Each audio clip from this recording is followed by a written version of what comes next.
tadi sempat disampaikan oleh Pak Menteri, kalau kita menggagalkan ada skenario terburuk yang harus kita sadari, kontrak-kontrak yang sudah ditetapkan dengan pihak ketiga, yaitu dengan syarikah, baik itu untuk akomodasi dan segala macam. Yang pertama, apakah memang bisa dikembalikan uangnya secara utuh, atau yang kedua dikembalikan setengahnya, atau yang ketiga hangus.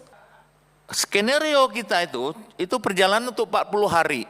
Begitu, kita tidak tahu di ujung nanti tiba-tiba perang lebih meluas. Mungkin puncaknya kita tidak tahu, mungkin puncaknya mungkin di Juni atau di Juli nantinya. Jemaah nggak bisa pulang. Apa langkah harus kita tempuh? Itu masa tinggalnya yang bertambah, belum lagi rute penerbangannya yang berputar. Mungkin dia lewat Mesir, lewat Oman, dia baru bisa ke Jeddah. Mana yang lebih berat, penundaan apakah pengembalian atau evakuasi jamaah haji? Itu lebih berat setelah kami pertimbang evakuasi. Kos evakuasi itu jauh lebih besar. Kos untuk mengembalikan semuanya ke Indonesia dengan 200.000 lebih itu jauh lebih besar dibandingkan dengan penundaan. Terima kasih pimpinan. Assalamualaikum warahmatullahi wabarakatuh. Yang saya hormati pimpinan beserta jajaran anggota Komisi 8, Pak Menteri, Pak Wamen beserta jajaran Kemenhaj. Pemaparan Pak Menteri sudah kami dengarkan dan mendapatkan banyak sekali gambaran kepada kami bagaimana persiapan dari Kemenhaj dengan 3 skenario mengantisipasi hal terburuk apabila eskalasi Timur Tengah masih tetap berkecamuk. Termasuk juga mengantisipasi jamaah umroh yang hari ini masih berada di Saudi dan yang akan berangkat sampai dengan penutupan di tanggal 18 April nanti.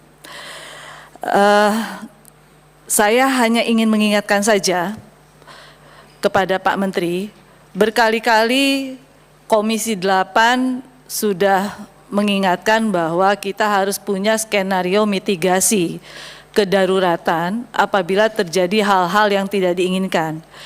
Di dalam Undang-Undang 14 tahun 2025 dan perubahan ketiga, Undang-Undang 8 tahun 2019, saya masih ingat di pasal 112A, di situ dijelaskan tentang kondisi darurat. Maka kalau kita berbicara kondisi darurat, ada di ayat 2-nya keadaan luar biasa dan kondisi darurat meliputi A. bencana alam, B. perang, C. huru-hara, D. pandemi, E. keadaan lain yang mengancam keselamatan jemaah haji dan jemaah umroh. Dan di ayat 3-nya dijelaskan, dalam hal keadaan luar biasa dan kondisi darurat sebagaimana dimaksud pada ayat 1, Menteri menetapkan skema penyelenggaraan ibadah haji dan umroh setelah mendapatkan persetujuan dari DPR RI.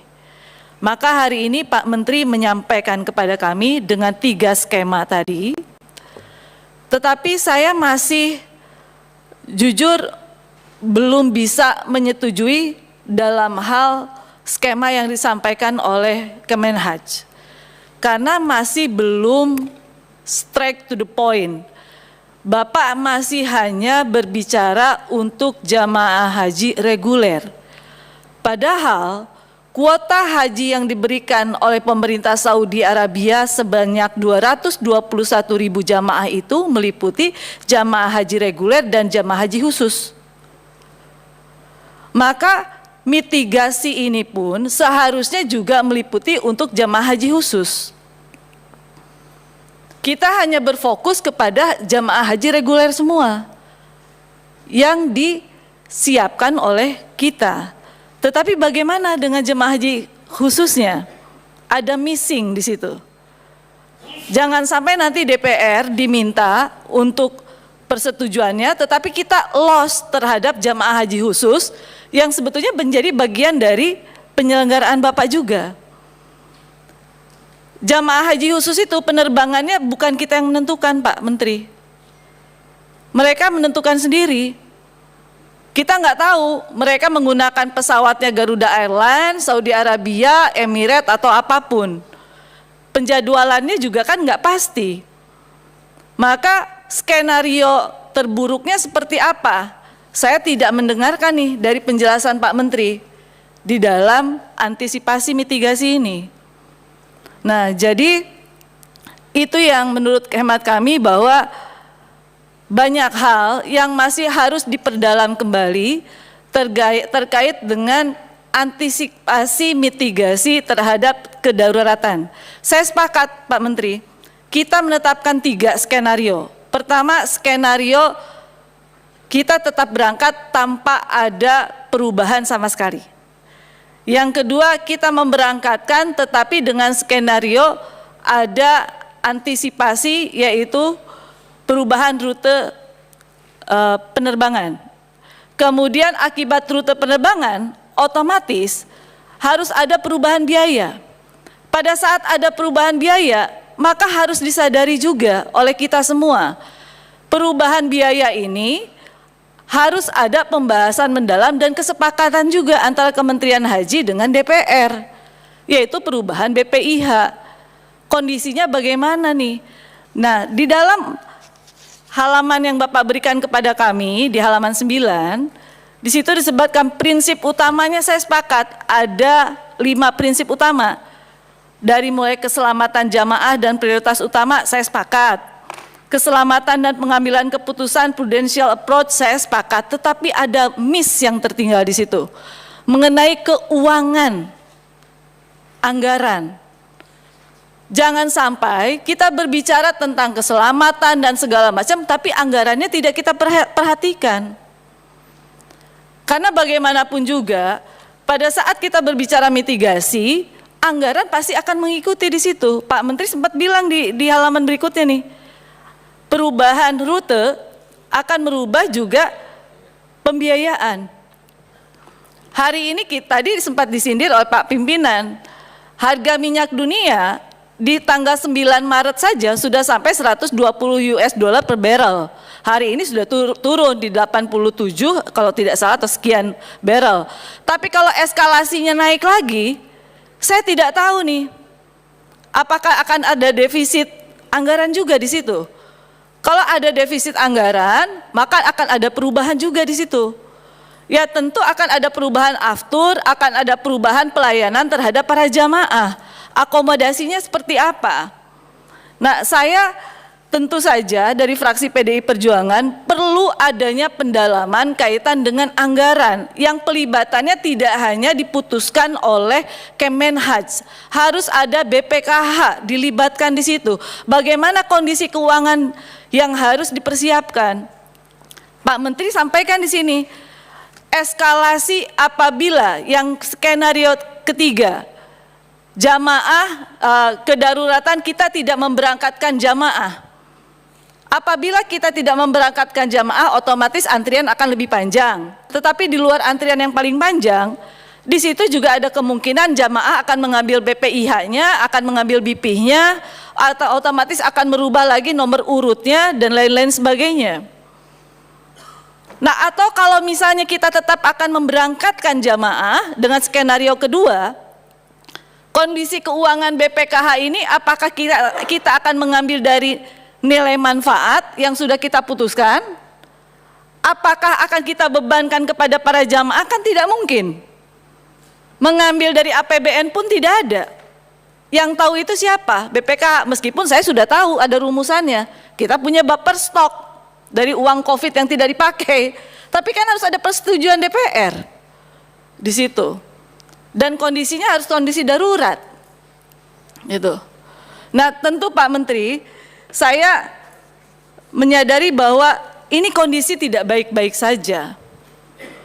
Pendekatan kita adalah pendekatan kepada jamaah agar mereka bisa tetap melaksanakan rukun Islam yang kelima, tetapi pendekatan lobby terhadap pemerintah Saudi pun harus juga dilakukan secara matang. Tadi sempat disampaikan oleh Pak Menteri, kalau kita menggagalkan ada skenario terburuk yang harus kita sadari, kontrak-kontrak yang sudah ditetapkan dengan pihak ketiga, yaitu dengan syarikah, baik itu untuk akomodasi dan segala macam.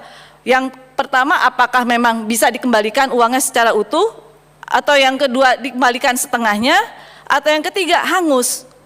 Karena di dalam pasal kontrak kita tidak menetapkan post mayor.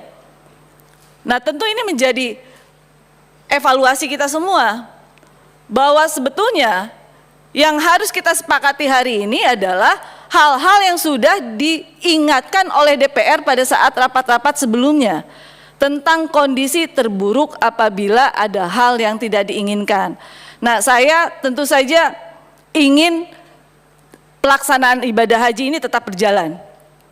Karena bagaimanapun juga jamaah ingin mereka melaksanakan rukun Islam yang kelima. Tetapi perlindungan dan keselamatan jamaah itu adalah hal yang paling utama, tanpa harus membebani para jamaah.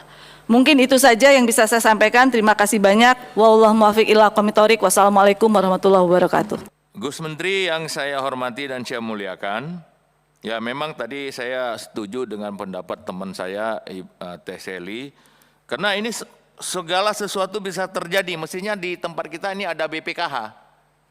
Kenapa? Skenario kita itu perjalanan untuk 40 hari. Begitu, kita tidak tahu di ujung nanti tiba-tiba perang lebih meluas. Mungkin puncaknya kita tidak tahu, mungkin puncaknya mungkin di Juni atau di Juli nantinya. Jemaah nggak bisa pulang. Apa langkah harus kita tempuh? Yang sudah pasti kita tidak akan membebankan apapun ini kepada para calon jemaah kita.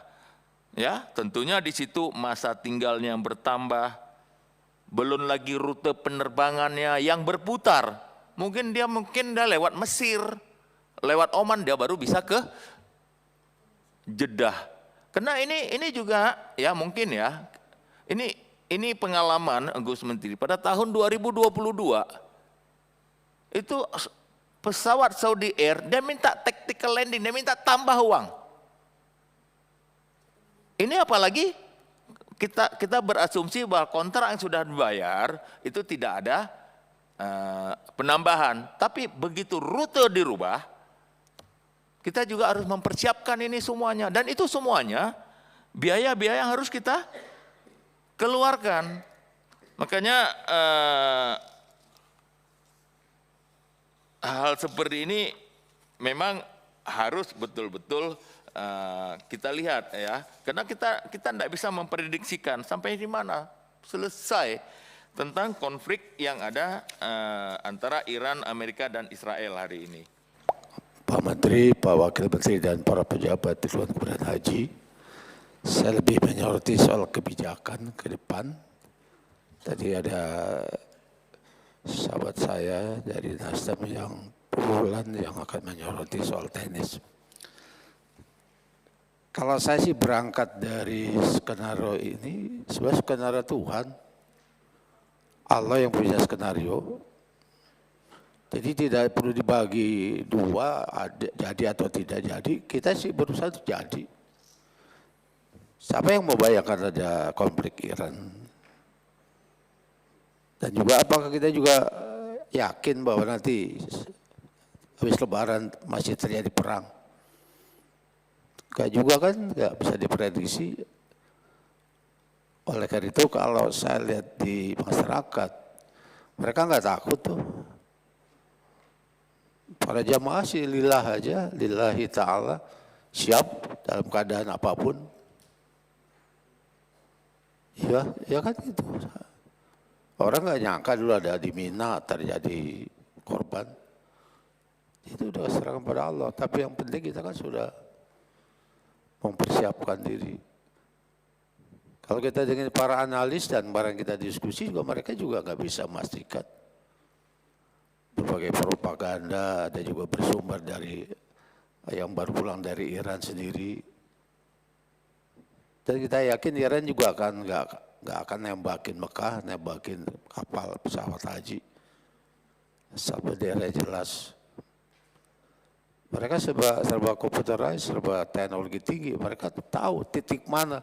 Tidak mungkin dia punya rencana untuk menembak kapal haji. Nggak mungkin pesawat tuh rudal berseliweran di tengah pesawat sipil. Itu udah dianalisis semua para pengamat.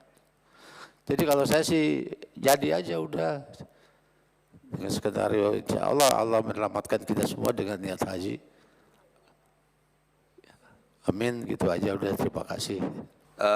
Sebagaimana pembahasan yang telah kita lakukan pada siang hari ini, dan kita sepakat bahwa kondisi yang ada di Timur Tengah ini tentunya pertama ini adalah masalah keamanan bagi jemaah kita nanti. Yang kedua adalah masalah biaya, dan ini yang tidak bisa kita hindari karena sudah pasti akan akan ada kenaikan dari harga, terutama harga minyak yang akan dibebankan kepada pesawat. Oleh karena itu, saya kira perlu segera kita menghitung kembali biaya BP ini, dan kemudian tadi sudah ada usulan dari Ibu Seli tentang BPKH, ya, melibatkan BPKH untuk bisa bersama-sama menghitung eskalasi biaya haji kita. Karena ini tidak bisa dihindarkan, kalau kita akan berangkat juga pasti akan terkena biaya fuel yang naik ini. Oleh karena itu saya kira perlu keseriusan kita dan perlu jadwal untuk membahas kenaikan harga dari pesawat dan juga kenaikan harga-harga yang tidak bisa terhindari ini. Kalau masalah perang saya kira ini sulit ditentukan, ya, bisa saja besok berhenti dan juga bisa tidak berhenti. Tetapi kalau jalur, ya, apakah nanti melalui Oman, Mesir, atau bisa direct melalui Dubai, ini saya kira bisa kita lihat skenario-nya. Tetapi yang pasti harga minyak tidak bisa kita hindari, Pak. Jadi mohon untuk segera dibahas secara detail bagaimana kenaikan ini dan dampaknya, dan tentunya dari mana sumber tambahannya. Kalau memang dari BPKH, sudah perlu kita melibatkan BPKH dari awal. Saya kira itu dari saya, Pak. Terima kasih. Iya, pertama memang semua mitigasi Bu Seli itu termasuk haji khusus sebenarnya terkait dengan itu. Kebetulan juga tadi malam saya dan Pak Menteri bicara dengan Presiden terkait mitigasi banyak hal ini. Concern Presiden adalah keselamatan jamaah itu dulu. Memang kita kesulitannya begini, kesulitan yang paling sederhana itu adalah kalau kemudian ini sudah berangkat, kemudian eskalasi meningkat. Jadi ada dua yang dipikirkan juga oleh kita itu adalah, pertama kalau penundaan misalnya, walaupun kita hari ini bersiap untuk keberangkatan. Jadi sebenarnya di kepala kita ini perencanaannya semua persiapan. Artinya berangkat dengan seperti tadi harapan Pak Hidayat, Pak Wahidin dan segala macam. Nah tapi kemudian kan kita tetapkan kemungkinan terburuk. Mana yang lebih berat? Penundaan apakah pengembalian atau evakuasi jamaah haji? Itu lebih berat setelah kami pertimbang evakuasi. Kos evakuasi itu jauh lebih besar. Kos untuk mengembalikan semuanya ke Indonesia dengan 200.000 lebih itu jauh lebih besar dibandingkan dengan penundaan. Penundaan, kalau yang penundaannya dari Arab Saudi kita clean and clear, pasti ada refund sepenuhnya atau reinvestasi. Tapi kalau pembatalannya itu dari sisi kita, nah itu yang kemarin Presiden juga langsung menyampaikan ya harus ada negosiasi ulang segala macam, dan tadi betul disampaikan oleh Pak Ansori bahwasannya ini adalah negosiasi atau diplomasi high level. Jadi pembicaraan antara presiden dengan raja atau pangeran. Dan penundaan juga itu kan sebenarnya bukan ranah atau keputusan Kementerian Haji ANSI, tapi ini adalah tentu keputusan presiden dan DPR. Jadi persetujuan antara. Jadi kalau kemudian misalnya tidak terrekap di sini terkait dengan haji khusus, yang jelas semua jenis haji maupun khusus maupun reguler itu kami cover, Bu. Artinya kami pikirkan sepenuhnya.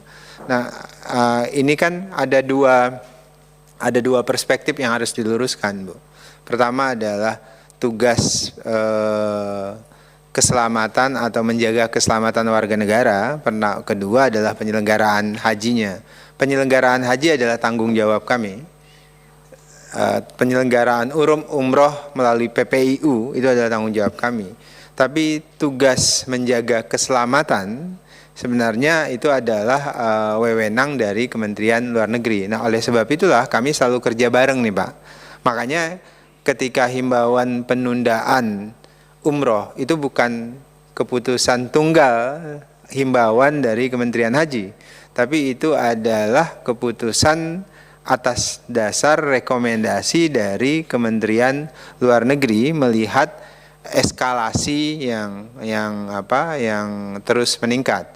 Nah, banyak sekali eskalasi yang sebenarnya misalnya tadi data intelijen segala macam, karena terbuka kami tidak bisa omongkan secara terbuka juga, dan itu juga menjadi perhatian presiden beberapa tadi malam maksud saya, untuk menjelaskan terkait dengan keputusan kita nanti kami akan bawa hasil rapat di DPR di Komisi 8 ini sebagai juga pertimbangan dengan diskusi lanjutan dengan presiden. Saya pikir catatannya haji khusus yang jelas kami persiapan juga, Bu, skemanya. Pimpinan boleh menambahkan. Ya, saya memahami apa yang disampaikan oleh Pak Wamen, tetapi yang saya maksud adalah bahwa skenario alur untuk haji khusus dengan penanganan haji reguler itu kan pasti berbeda. Nah, mungkin skenario itu yang harus nanti disampaikan kepada kita, bahwa kalau haji khusus alurnya seperti ini nih. Kalau haji reguler alurnya seperti ini, supaya nanti kita tahu ada miss-nya di mana. Gitu. Kayak misalnya jalur transportasi untuk haji khusus itu kan sudah jelas, haji reguler sudah jelas. Tapi kan kalau haji khusus, PIHK ini kan macam-macam. Nah, ini yang kita tidak bisa memprediksi. Kemudian kepulangannya ada berapa lama, dan haji khusus ada yang berapa hari, ada yang 22 hari, ada yang 25 hari, ada yang 30 hari. Nah, mungkin alurnya ini yang mungkin harus dibedakan cara penanganannya, mungkin itu. Makasih. Ya, kemarin Dirjen Bina nanti tentu akan panggil Direktur Haji Khusus, itu pasti akan panggil, Bu, terutama pendataan maskapai. Nah, kalau kemudian keputusannya misalnya kami skenarionya berangkat nih, Bu. Jadi seperti tadi Kiai Maman segala macam, kami skenario penundaan itu di luar kehendak kami berangkat. Jadi kehendak untuk penundaan tentu dari Saudi maupun dari pertimbangan DPR dan negara dalam hal ini yang lebih presiden dengan DPR nanti. Nah, kalau haji khusus yang jelas kami akan fokus nanti bicara dengan maskapai karena terkait dengan itu. Tapi kalau pembatalan misalnya keberangkatan tidak bisa berangkat nih, Bu, ya kan semuanya berarti nggak bisa berangkat. Jadi nggak ada masalah, tinggal masalah biaya, renegosiasi terhadap pengembalian. Kalau itu kita yang membatalkan, tapi kalau pembatalan dari mereka ya tinggal pasti ada refund dalam jumlah yang signifikan. Kan ini berbeda kondisinya dengan COVID, Bu. Kalau COVID waktu itu belum pembayaran, ini sudah 100% pembayaran. Jadi akomodasi 100%, konsumsi 100% hampir ya, tinggal apalagi transportasi sudah 100%. Jadi semuanya sudah 100%. Kemarin juga Presiden memberikan atensi untuk melakukan negosiasi kalau kondisi semakin memburuk. Yang jelas poinnya Bu Seli, kalimat Presiden itu adalah keselamatan jamaah itu adalah yang pertama dan utama, itu saja.